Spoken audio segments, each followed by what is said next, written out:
Boa noite, está no ar mais um Espaço Saúde em Foco. O nosso tema de hoje vai perpassar por um assunto que está sendo discutido no mundo inteiro, mas principalmente no meio acadêmico. Saúde nas escolas, educação e saúde nas escolas. A nossa convidada de hoje é a professora Fátima, que é coordenadora da oficina pedagógica da Diretoria de Ensino de Mauá, na área de Ciências da Natureza e suas tecnologias. E aí eu vou começar com primeiro cumprimentando Fátima, seja bem-vinda. É um prazer tê-la conosco. A Fátima é uma grande amiga, uma parceira, a gente tem trabalhado muito juntos e tê-la hoje aqui no Espaço Saúde em Foco para nós é uma imensa satisfação. Para mim também. E eu vou fazer a primeira pergunta, apesar de a gente se conhecer há bastante tempo, eu gostaria que você falasse um pouco da sua área, porque eu achei interessante o nome. Que é coordenadora pedagógica na área de Ciências da Natureza e suas tecnologias. Para mim foi novidade e eu gostaria que você explicasse um pouco.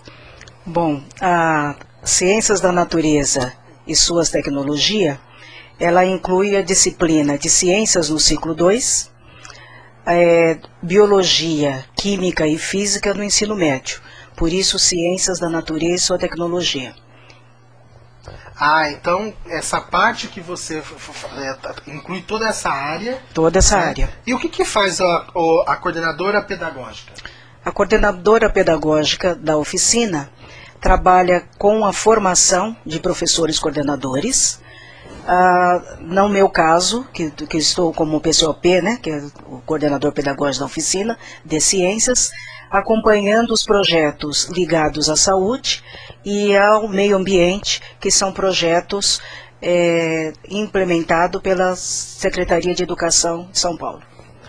Ô, Fátima, hoje, quando a gente fala, né, em educação e saúde nas escolas, nós temos uma grande preocupação, tendo em vista que o jovem, né, ele é o futuro do nosso país.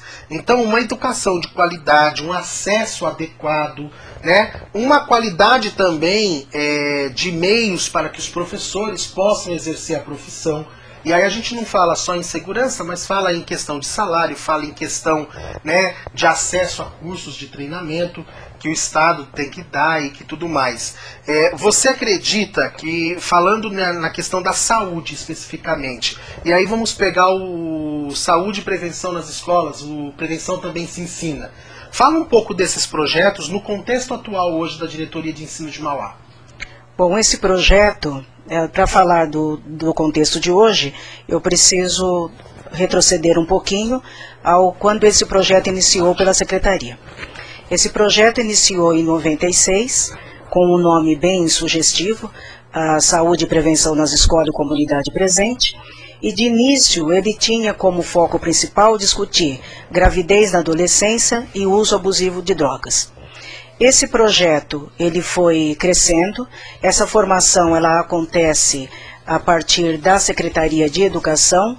Nós somos orientados na Diretoria de Ensino, os PCOPs, né, no caso de Ciências. Nós somos orientados pela SEMP, que é a Coordenadoria de Normas Pedagógicas, e FDE, que faz o trabalho de formação, que nós chamamos de formação descentralizada, e a partir daí, na Diretoria de Ensino, nós funcionamos como multiplicadores dessas informações, desse trabalho.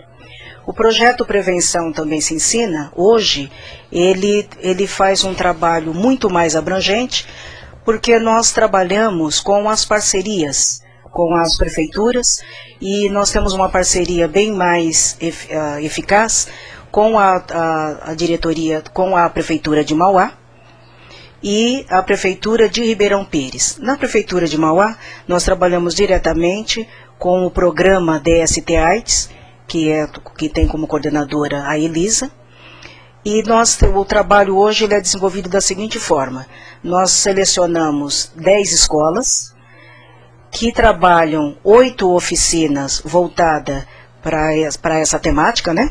Sexualidade, uso indevido de drogas, violência nas escolas, alcoolismo, e esse trabalho ele é muito bem articulado e desempenhado pela psicóloga Márcia, também da Prefeitura de Mauá, e nós temos como objetivo fazer com que tanto os professores coordenadores dessas escolas e também a comunidade consiga discutir de uma forma mais aberta e refletir um pouquinho sobre essas temáticas. O que eu acho interessante quando você fala é da parceria que vocês desenvolveram no decorrer desse processo com a Prefeitura, com a Secretaria Municipal de Saúde, né, em especial atenção os programas de DST-AIDS.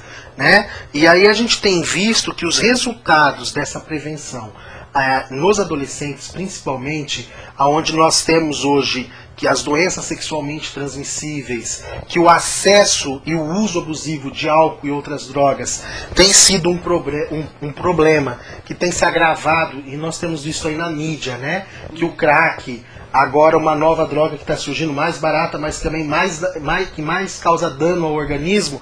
Esse tipo de ação tem ajudado esses adolescentes a entender a necessidade da prevenção, porque uma das nossas grandes perguntas, e aí pegando as experiências pessoais, uma vez eu me lembro de estar fazendo uma palestra numa escola sobre doenças sexualmente transmissíveis e diabetes também, né?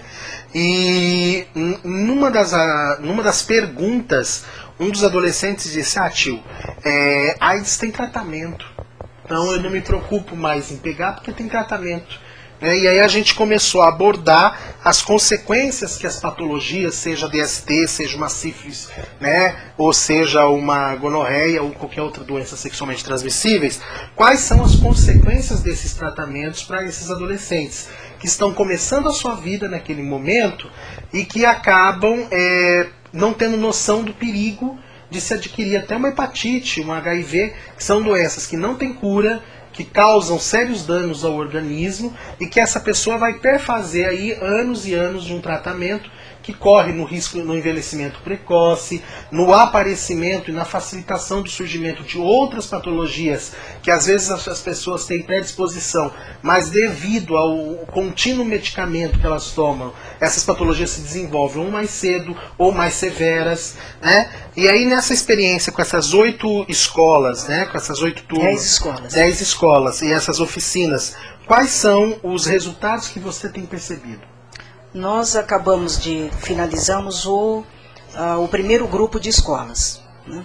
E nós estamos naquela fase em que a saúde e a educação elabora ações para tratar diretamente dentro das escolas com essa comunidade. Então agora em agosto nós teremos uma primeira reunião para avaliar esse início, porque esse trabalho ele seria apresentado para todo o grupo de professores primeiro, sem HTPC, que é aquele horário de trabalho pedagógico, e a partir daí, porque a ideia é incluir não só os alunos, sair um pouco daquela realidade onde você trabalha essas questões dentro da disciplina de ciências e de biologia e ampliar essa discussão com o grupo de professores, os funcionários da escola e a comunidade. Então, nós não temos ainda um balanço de como essas informações têm chegado até os alunos, até a escola. Nós não temos ainda uma pesquisa, porque esse trabalho ele é inicial. Então, o que nós esperamos? Nós esperamos que a saúde e a educação, que elas se unam e que possam cada vez mais levar a informação para que esse aluno perceba, como a Elisa sempre coloca, que é a coordenadora do programa DST-AIDS, que não é fácil conviver com AIDS. Porque o nosso alunado está acostumado com aquela ideia, como surgiu na década de 80, que AIDS era próprio de homossexualismo, de quem usa droga injetável, e hoje eles sabem que todos nós estamos vulneráveis. Então o trabalho tem sido muito nessa linha, e o que nós percebemos é que esses coordenadores pedagógicos, hoje, têm muito mais condições e informação para tratar dessa questão na escola. Isso é uma coisa que me chama a atenção, né? O professor sensibilizado para uma questão que aflige o seu público, no caso o aluno, né? E ele consegue trabalhar isso. Uma coisa também que nós não podemos deixar de citar é que muitas vezes a gente vê o professor com muito boa vontade, querendo trabalhar, e ele esbarra no sistema, na burocracia, ou às vezes na falta de condições que o Estado não provê.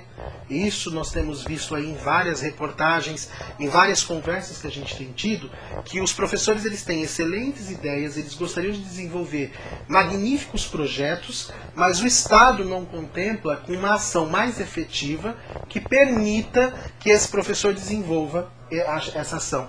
Então, eu acho que iniciativas como essa, de você unir a saúde e a educação, criando uma intersetorialidade, ela se torna fundamental, né? Fica como, vamos dizer assim, um marco. E aí nós temos algumas perguntas que já começaram a chegar, mas eu vou de encontro com a Clara Neiva, ela é do Rio de Janeiro, e ela diz assim, olha, acredito que projetos como esses devam existir em todas as cidades.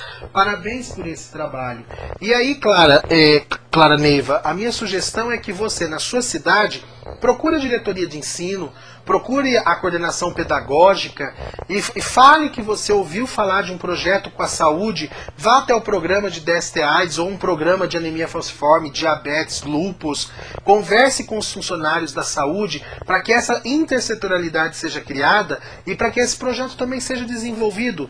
Os profissionais da saúde, os profissionais da educação, eles são treinados, eles têm condições de desenvolver esse projeto com total maestria, né? Uma pergunta para você, ô Fátima, que vem da Norma Ferrer, ela é de São Bernardo, e ela faz a seguinte pergunta. Esse trabalho, ele começa com crianças em qual idade? Esse trabalho, o projeto Prevenção Também Se Ensina, ele é um trabalho que inclui tanto o ciclo 1, que são aquelas crianças, os alunos de primeira a quarta série, ciclo 2 e ensino médio.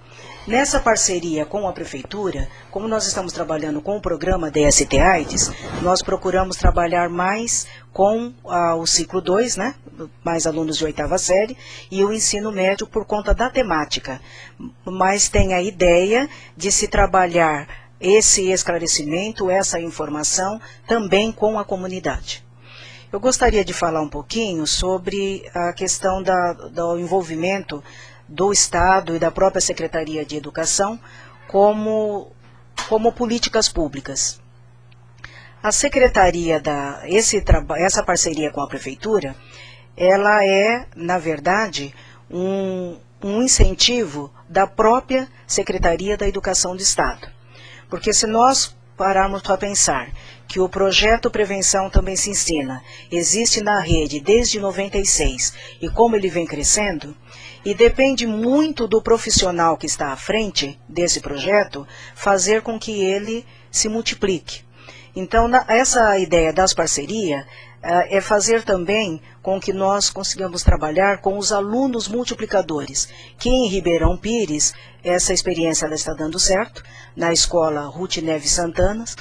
No mês passado, nós participamos de um evento na praça, onde esses alunos passavam a informação, né, ali orientado pelo próprio grupo do programa DST-AIDS de Ribeirão Pires. Eles fizeram um excelente trabalho, se colocando ali numa tarde toda, informando a população sobre os riscos, sobre a vulnerabilidade. É importante você ter citado esse projeto.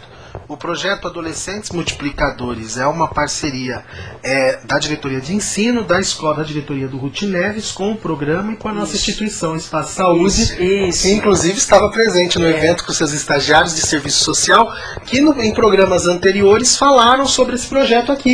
Isso, né? Foi muito casado as ideias, né? Porque é uma ação que tem visto.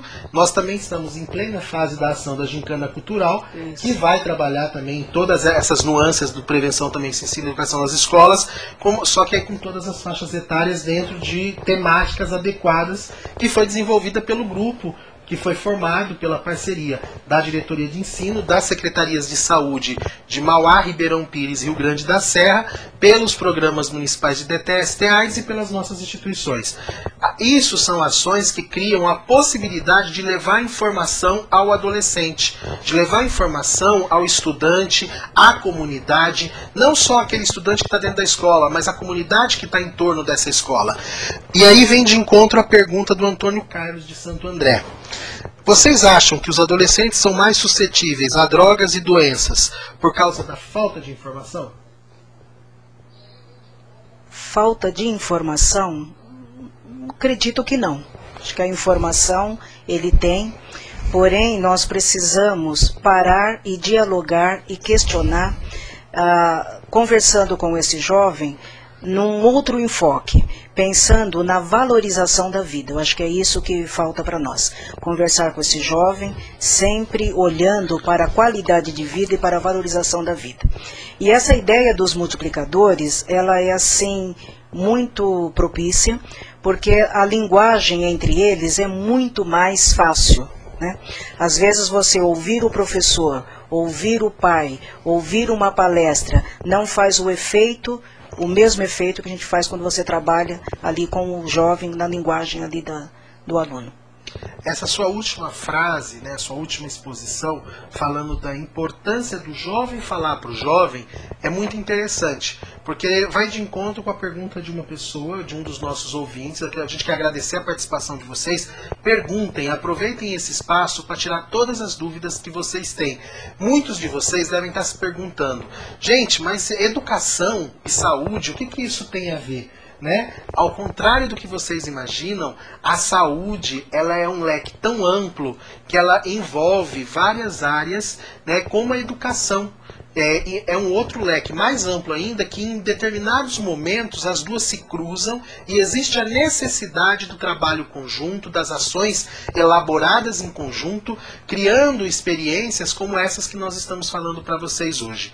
Uma coisa importante é a gente pensar que seja um projeto na área de educação, ou seja um projeto, né, Fátima, na área da saúde, antes da gente desenvolver esse projeto, nós temos uma necessidade eminente, que é pesquisar o público a qual nós estamos tentando atingir.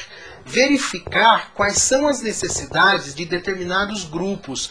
Porque às vezes dentro de um mesmo município nós temos escolas com realidades socioeconômicas tão diferentes que nós precisamos desenvolver ações específicas que são totalmente opostas uma às outras. Mas o intuito de atingir aquele público faz com que a necessidade superior, né, às vezes a criar um projeto homogêneo, a gente faça um estudo social, socioeconômico, uma sociometria daquela localidade para entender qual é o projeto que nós vamos aplicar aí. E aí vem, Fátima, a pergunta do Eduardo para nós. O Eduardo Ribeiro é de Brasília. E ele faz assim: existem pesquisas para saber quais as maiores dúvidas dos alunos e realizar um projeto mais focado em cada escola? Sim. Desde que o projeto surgiu, em 1996, nós trabalhamos junto aos professores coordenadores, que eram multiplicadores na época, hoje são coordenadores pedagógicos, mas nessas orientações técnicas, que é feita pela diretoria de ensino, eles fazem um questionário, aplicam no aluno, tudo isso é tabulado, e a partir daí, com todo o material que é disponibilizado pela FDE, eles selecionam os temas a serem tratados. Então vocês estão vendo que todo o trabalho que é realizado, tanto pela saúde quanto pela educação, e que é feito em conjunto, é feito toda uma ação normatizada, regulada, que tem todo um padrão pedagógico muito rígido, e isso também é um aprendizado até para nós, né? Eu me lembro das primeiras reuniões que nós tivemos, né? Quando a gente começou a nossa parceria para a Gincana, o quanto de informação que chegou, porque nós tínhamos um esqueleto pronto, e aí tinha um monte de normas que a gente precisava adequar aquele esqueleto. E aí você começa a perceber como é importante a interface e a troca de experiência entre os diversos setores. E é interessante quando você fala da questão das normas, que nesse trabalho com a Prefeitura de Ribeirão, nós tínhamos escolas envolvidas, mas até que a gente entenda como que funciona cada sistema, né, você precisa ter um diálogo muito aberto, muito franco, muito bem articulado, para que uma instituição não interfira na rotina, no cotidiano da outra instituição. E foi interessante que com esse trabalho com o Ribeirão Pires, nós fizemos ali uma semana antes do encontro com as escolas envolvidas, uma reunião com a Prefeitura de Ribeirão, mais os coordenadores das escolas, que são quem viabilizam os projetos, né, essas ações, para que nós pudéssemos garantir, como esse evento era na praça, toda a segurança para o nosso aluno. Nesse sentido, a diretoria de ensino, ela disponibilizou o transporte para aqueles alunos que iam se apresentar na praça. E você percebe que realmente, quando você junta saúde e educação, você percebe que o casamento ele é perfeito. E nós, assim, na diretoria de ensino, que eu represento, estamos, assim, contentes e percebendo que o avanço ele foi muito grande nesses últimos anos, com a parceria da Prefeitura. Porque nós temos ali na Prefeitura profissionais diretamente ali da saúde, e nas nossas orientações técnicas, nós temos tido a presença de profissionais da saúde participando com o grupo de coordenadores. Então, isso tem sido fantástico. A Elisa esteve esse ano na nossa reunião técnica, dando uma devolutiva sobre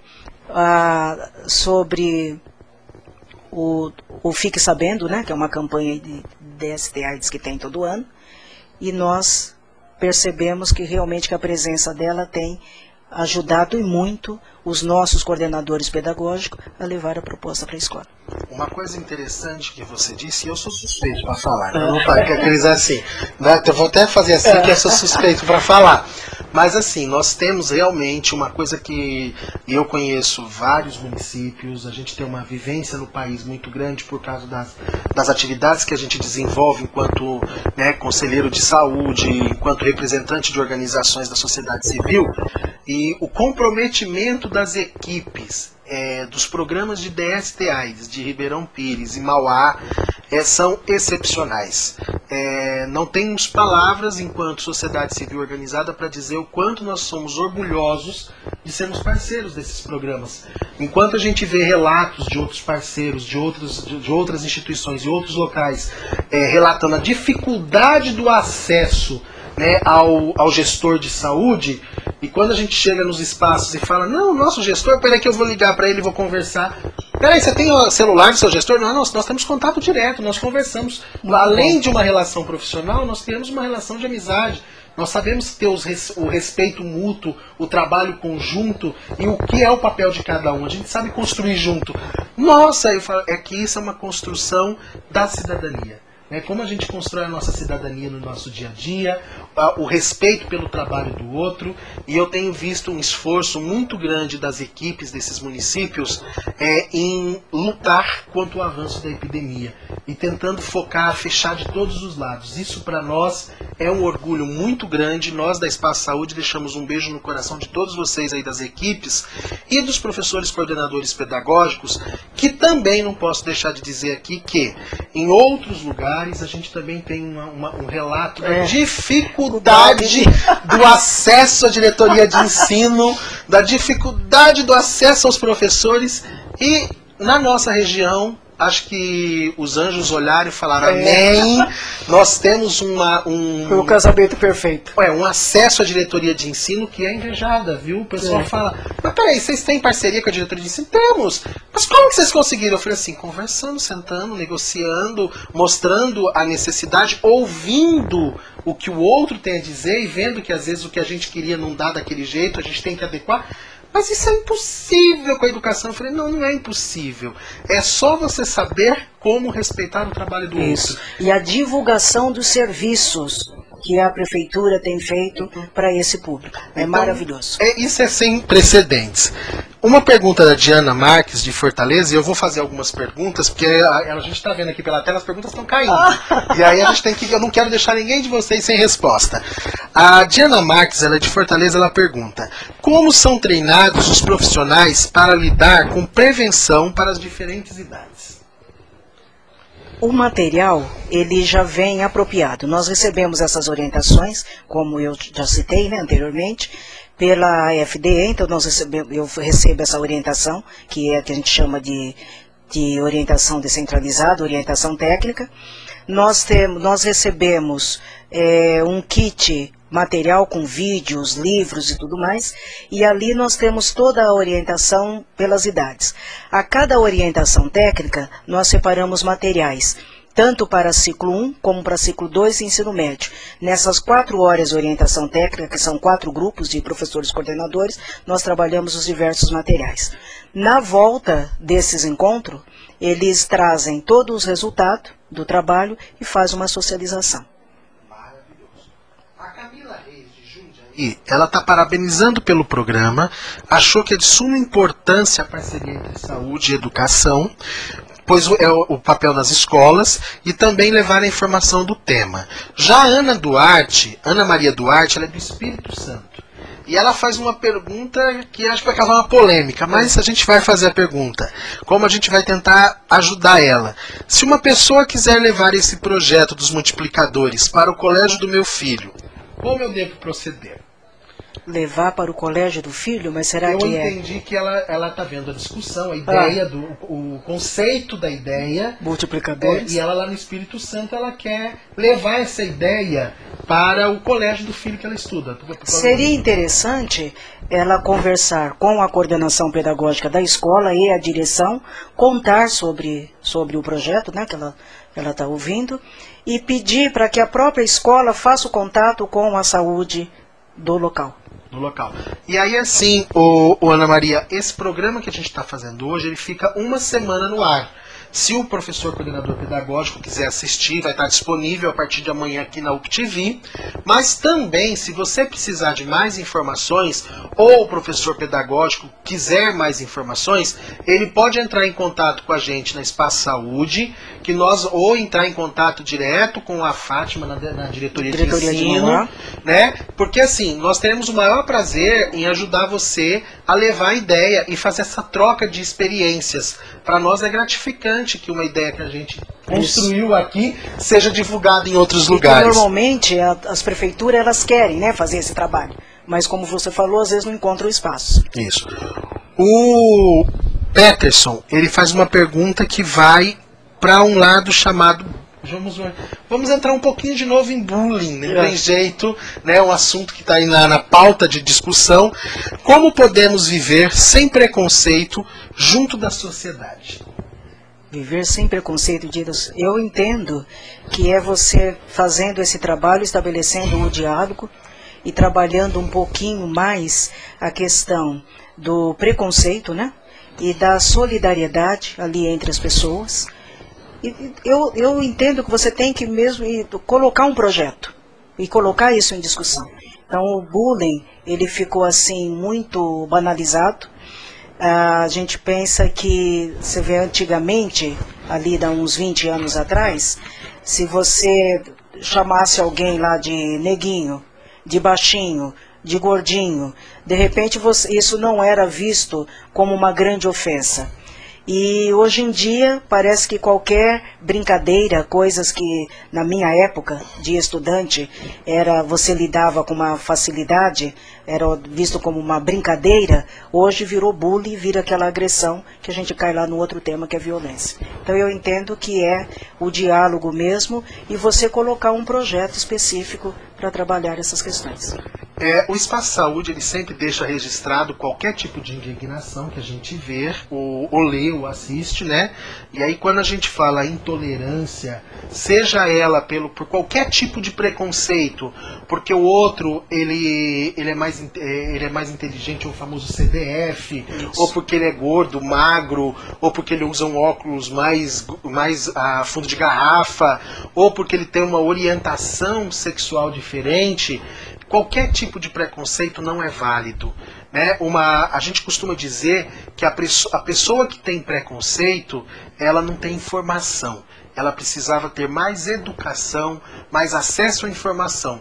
Quando a gente discrimina algo que nós não entendemos, nós nos tornamos ignorantes sociais. Uma pessoa que não sabe que cidadania é respeitar o outro como ele deve ser. E ontem e hoje foi, né, divulgado na internet a reportagem de que em São João da Boa Vista, um pai e um filho foram agredidos, o pai teve metade da orelha decepada por um grupo de jovens porque eles estavam abraçados e foram confundidos com um casal gay. e só por isso eles foram agredidos covardemente. Esse tipo de postura demonstra o quanto nossa sociedade está carente de informação, o quanto nós precisamos aprender que respeitar o outro, ter cidadania, perpassa por um processo de aceitar as diferenças, saber trabalhar essas diferenças de forma que a sociedade se torna mais justa e mais solidária. Eu costumo sempre dizer uma frase que eu construí para um amigo que já é falecido, que diz assim, que a busca de um mundo mais solidário, ela começa dentro de cada um de nós. A Márcia Campos, ela é de São Paulo, ela diz que o programa está ótimo, que o filho dela, de 14 anos, teve uma palestra na escola sobre DST/AIDS e que deu uma aula para ela, alertando sobre um monte de coisa que até ela desconhecia. Maravilha. Né? Isso é para vocês verem o quanto que a informação é importante. Já o Ricardo Aguiar, de São Caetano, existe algum colégio que, depois de implementado o projeto, teve melhor desempenho de conscientização de alunos, ou seja, um colégio que se tornou modelo para os outros? Nós tivemos em Ribeirão Pires o Casimiro Povo.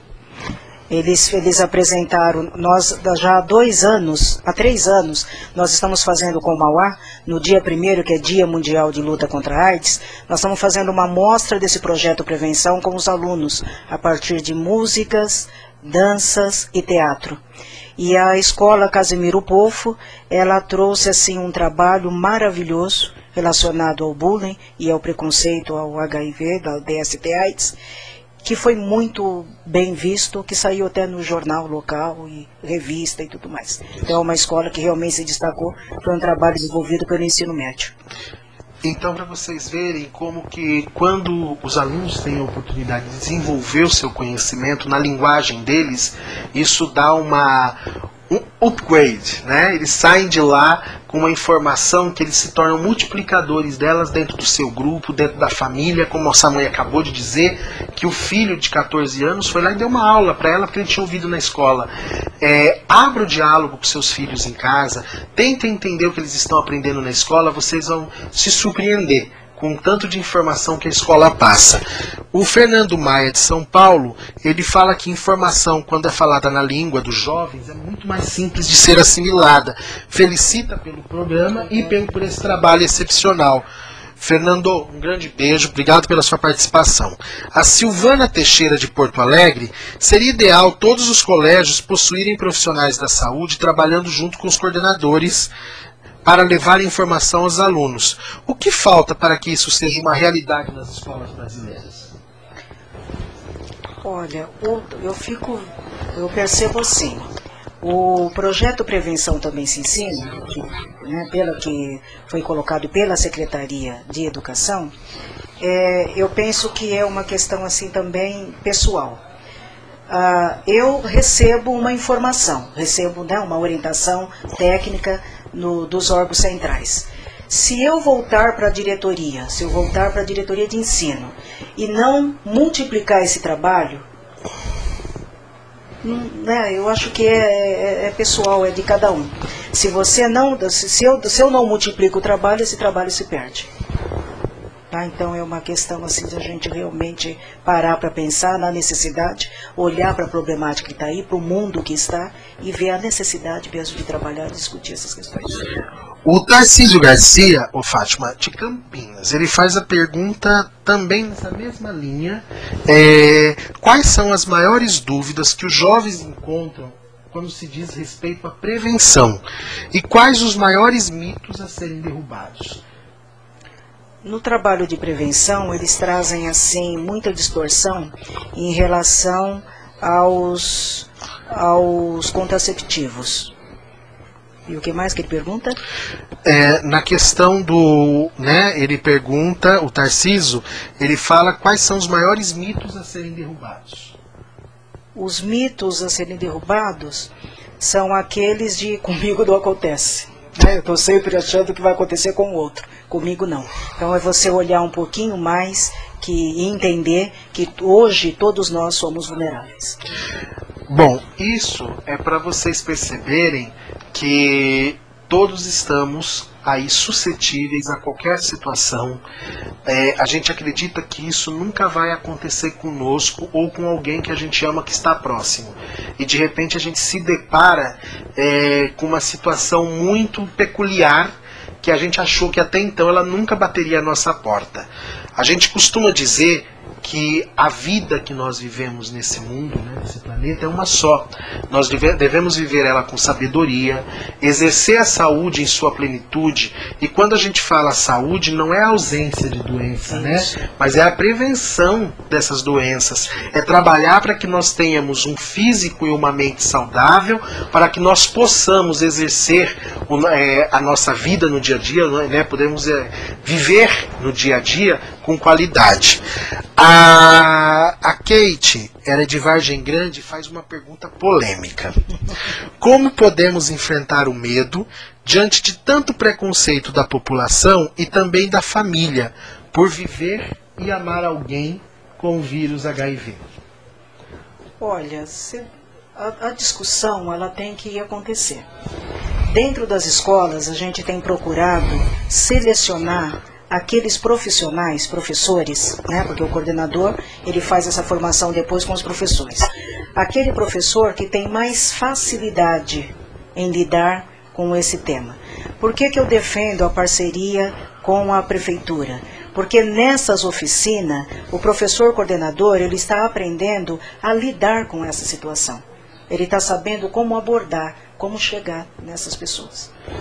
Então, para você perceber que quando a gente fala no respeito ao outro, nós perpassamos, Kate, pelo que você acabou de falar. Eu não posso olhar o outro pelos defeitos apenas, ou pelos problemas que aquele outro enfrenta, mas eu tenho que olhar também pelas qualidades. Uma pessoa que vive com o vírus, o HIV, é uma pessoa como qualquer outra. Ela poderia conviver com diabetes.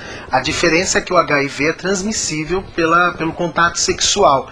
E aí a relação sexual deverá ser precedida do uso do preservativo, né, até para garantir, né, um velho jargão de uma campanha publicitária do Ministério da Saúde que diz: quem ama cuida.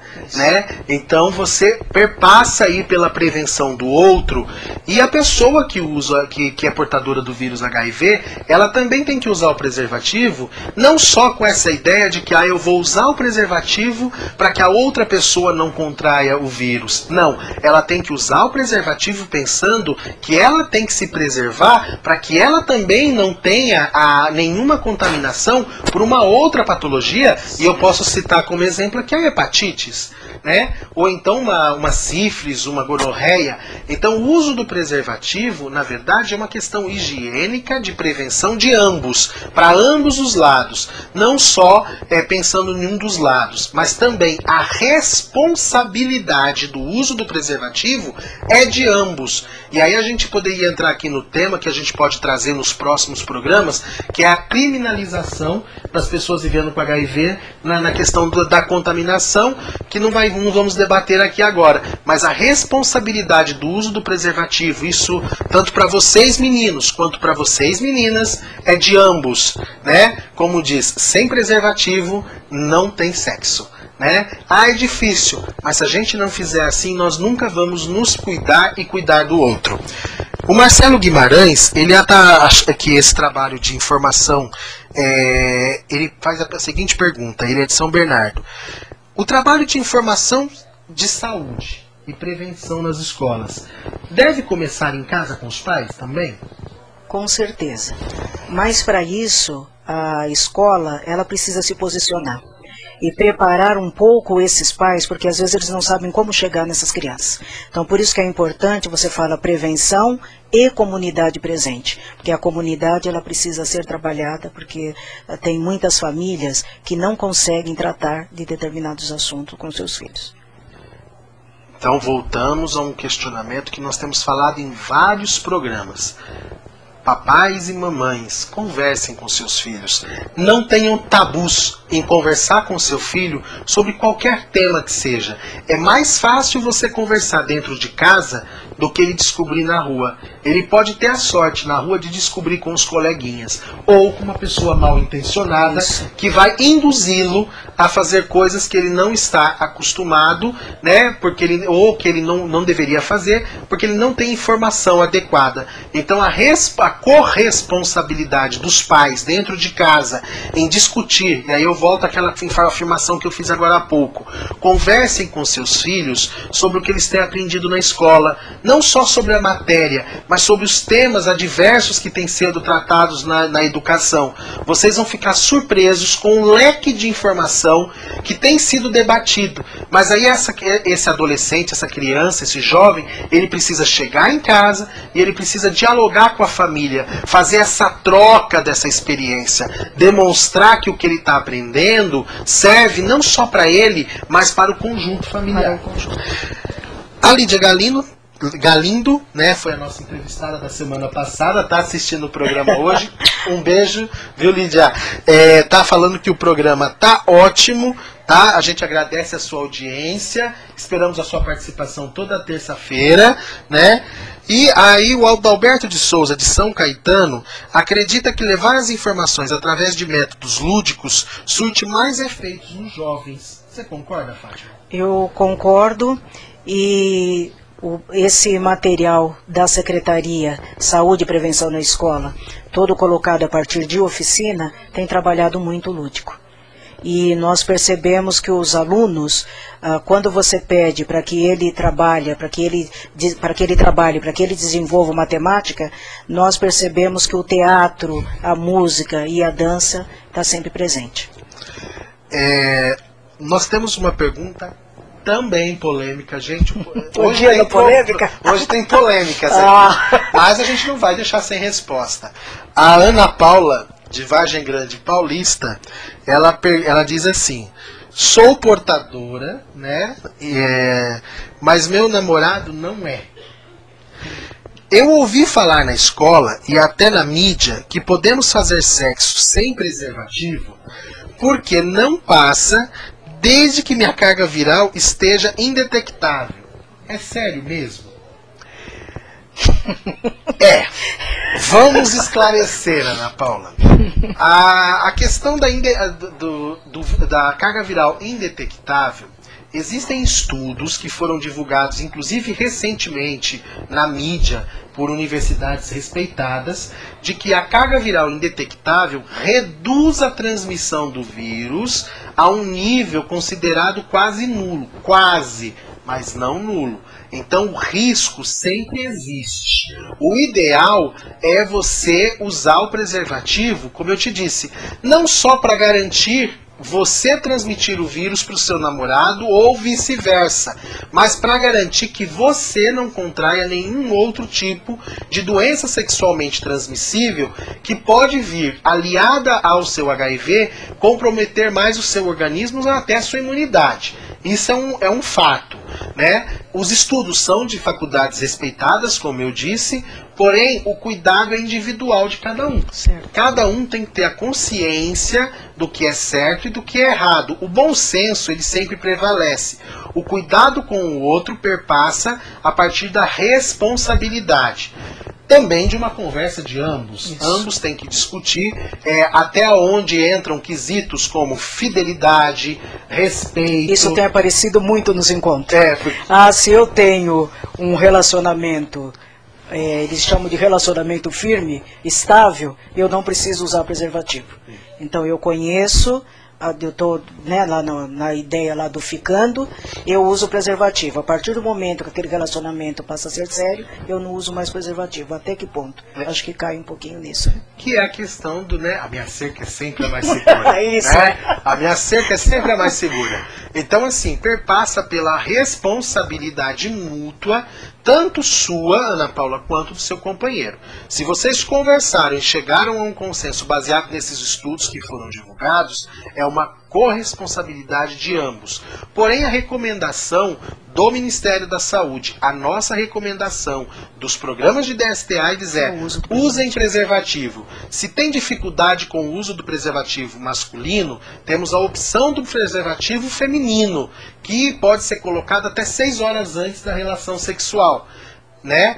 Aos homens que têm problemas com o preservativo, vai uma dica: pega um pouquinho de gel, pouquinho, viu, gente? Não vai fazer 5 tubos, não. É um pouquinho de gel, passe na glândula do pênis, na glande, né? Bem pouquinho, só para lubrificar, e aí põe o preservativo.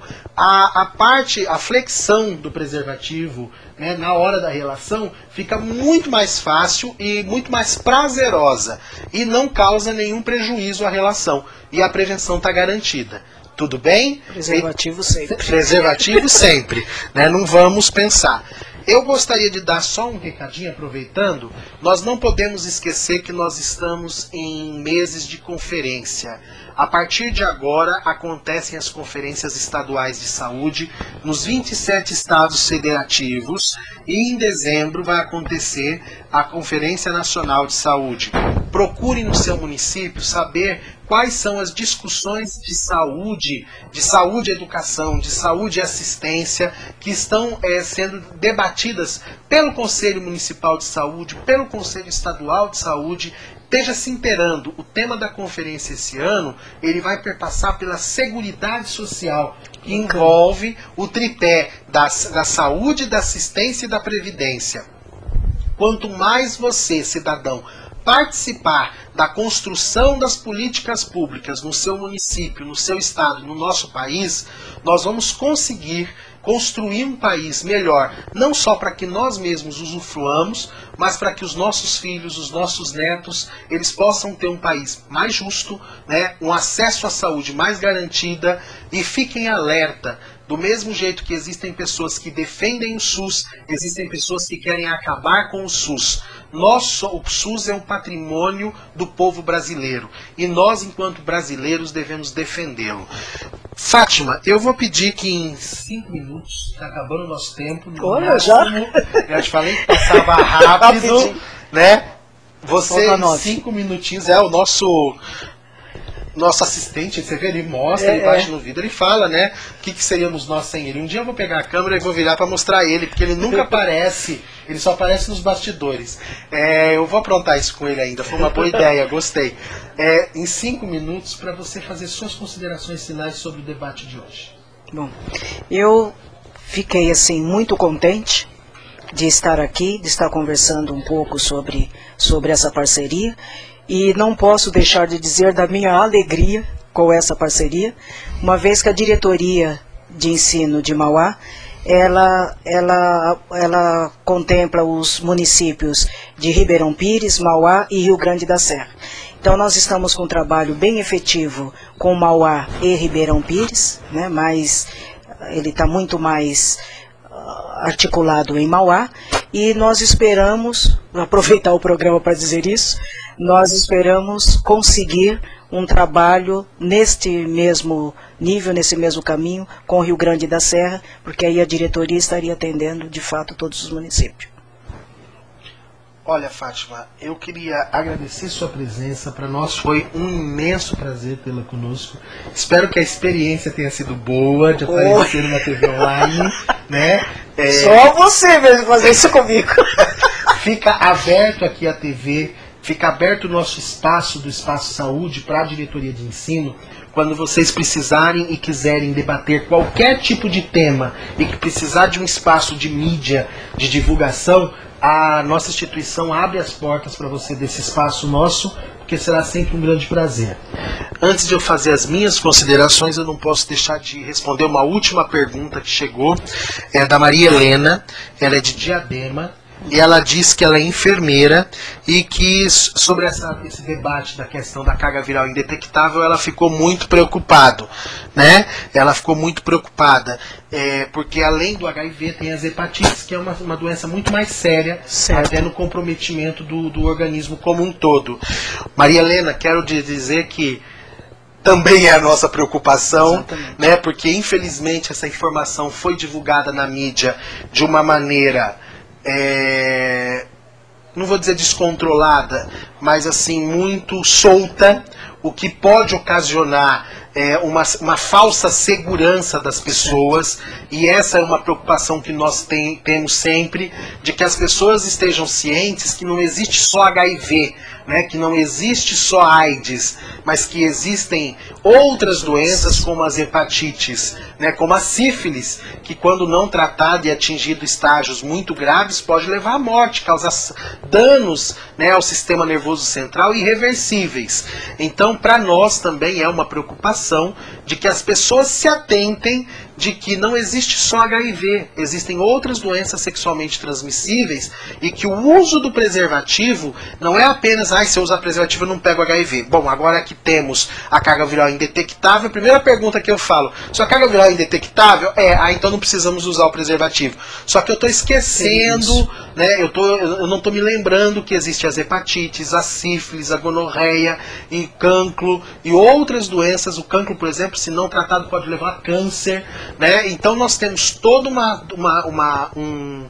um rol de doenças sexualmente transmissíveis que precisam de cuidados. E voltamos a dizer, preservativo sempre. Se tem problemas com preservativo, tem a dica que eu dei para os homens. Eu tenho dado essa dica em várias palestras. Só lembrando, gente, pelo amor de Deus, não vai espremer o tubo, porque o preservativo sai.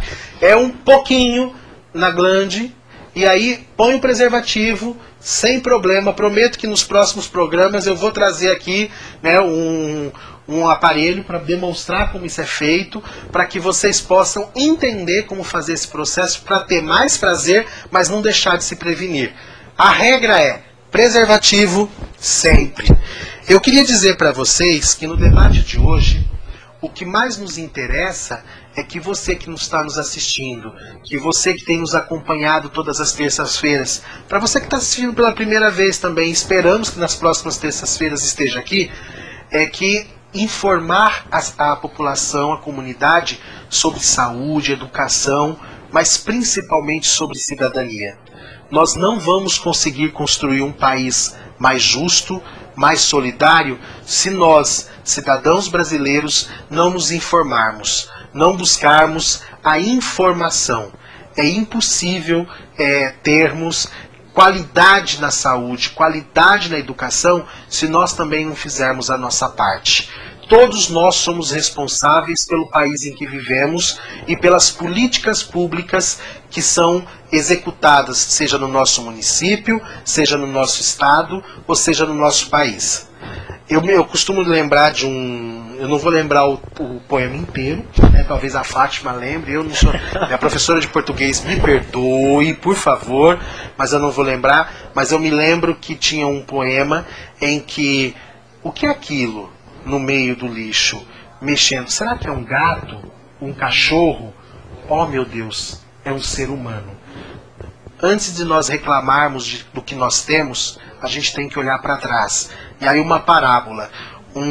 Um senhor, uma vez com uma moeda de 10 centavos no bolso, estava andando. E aí ele só conseguiu comprar uma banana. Era o que dava para comprar aquela moeda. Ele pegou, descascou a banana, comeu a banana, jogou a casca para trás, olhou para o céu e reclamou: "Pô, senhor, só consigo comprar essa banana." Uma voz respondeu: "Antes de reclamais do que vos dei, olhar para trás." E aí ele viu uma senhora de idade comendo a casca da banana que ele havia jogado, porque ela não tinha os 10 centavos para comprar aquela banana. Então, antes de a gente reclamar do Sistema Único de Saúde, antes da gente reclamar que a educação está uma porcaria, que não sei o quê, vamos fazer a seguinte pergunta: o que eu, enquanto cidadão brasileiro, tenho feito para que a saúde, para que a educação no meu país, na minha comunidade, no meu bairro, não vamos pegar a cidade como um todo, não, mas na escola do meu bairro, tenha sido melhorada? Eu tenho contribuído de qual forma? Se eu não tenho contribuído, como eu posso contribuir? Eu tenho conversado com a diretora da escola, eu tenho fazido parte da APM, eu tenho tentado participar da educação dos meus filhos de uma forma mais efetiva. Tudo perpassa pela educação. Quanto mais os nossos jovens estiverem educados, mais o nosso país vai ganhar. e mais a nossa sociedade vai ser mais justa. Eu quero deixar a todos vocês um grande beijo, ao pessoal aqui da UpTV que sempre nos recebe muito bem, e um beijo especial aos nossos colaboradores da Espaço Saúde, aos programas de DST, né, de Mauá, de Ribeirão Pires, as meninas da Secretaria, não vou lembrar o nome, vocês me perdoem de novo, né, da Secretaria de Rio Grande da Serra, que também tem nos acompanhado em várias reuniões, né. Eu quero deixar um beijo para vocês, deixar aberto tanto para vocês dos programas das Secretarias de Saúde desses municípios e dos municípios do ABC. A Espaço Saúde deixa esse espaço da UpTV aqui que nós temos aberto a todos, né. Importante também ressaltar, dia 27 agora, estaremos inaugurando o Espaço Saúde em São Paulo. Já convidamos a diretoria, mas eu quero estender o convite a todos os coordenadores pedagógicos da diretoria, que serão muito bem recebidos, muito bem-vindos na inauguração, para conhecer o espaço de um dos parceiros de vocês, que a gente lutou muito para construir. Então fiquem com Deus, uma boa noite e até terça-feira, se Deus assim nos permitir. Um grande beijo.